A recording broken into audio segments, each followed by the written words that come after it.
ধরেন আজকে আপনার বাসায় চুরি হয়েছে, আপনি রাতে কিছুই বুঝতে পারেননি, আপনি নাকে তেল দিয়ে ঘুমোচ্ছিলেন, সকালে উঠে দেখলেন চোর আপনার বাসা থেকে অলমোস্ট সব জিনিস নিয়ে গেছে, কয়েকটা জিনিস রেখে গেছে।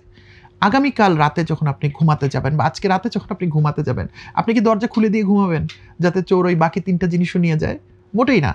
আপনি কিন্তু আরও শক্ত করে আপনার দেয়াল, দরজা, জানালা বানাবেন যাতে আপনার যে অল্প কয়েকটা সম্পদ আছে সেটা চোর নিয়ে যেতে না পারে।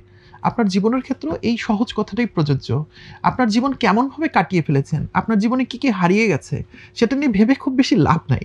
এটা ভাবলে আপনি আজকে রাত্রে আবার চোরকে আহ্বান জানাবেন আপনার বাকি জীবনটাকে নষ্ট করার জন্য। কিন্তু একজন বুদ্ধিমান মানুষ কখনোই এটা নিয়ে বেশিক্ষণ খেয়াল করেন না। তিনি ভাবেন আমার জীবনটা কেন এরকম হলো? চোর কেন ঢুকেছিল?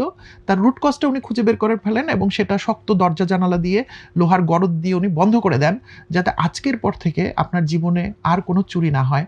আপনার জীবনটা যেন আপনি আজকের পর থেকে আপনার মতো করে তৈরি করতে পারেন। ১ লক্ষাধিক পণ্য আর অসংখ্য সুবিধা নিয়ে আস্থার রকমারি আপনার দরে। যা কিছু দরকারি সাথে আছে রকমারি।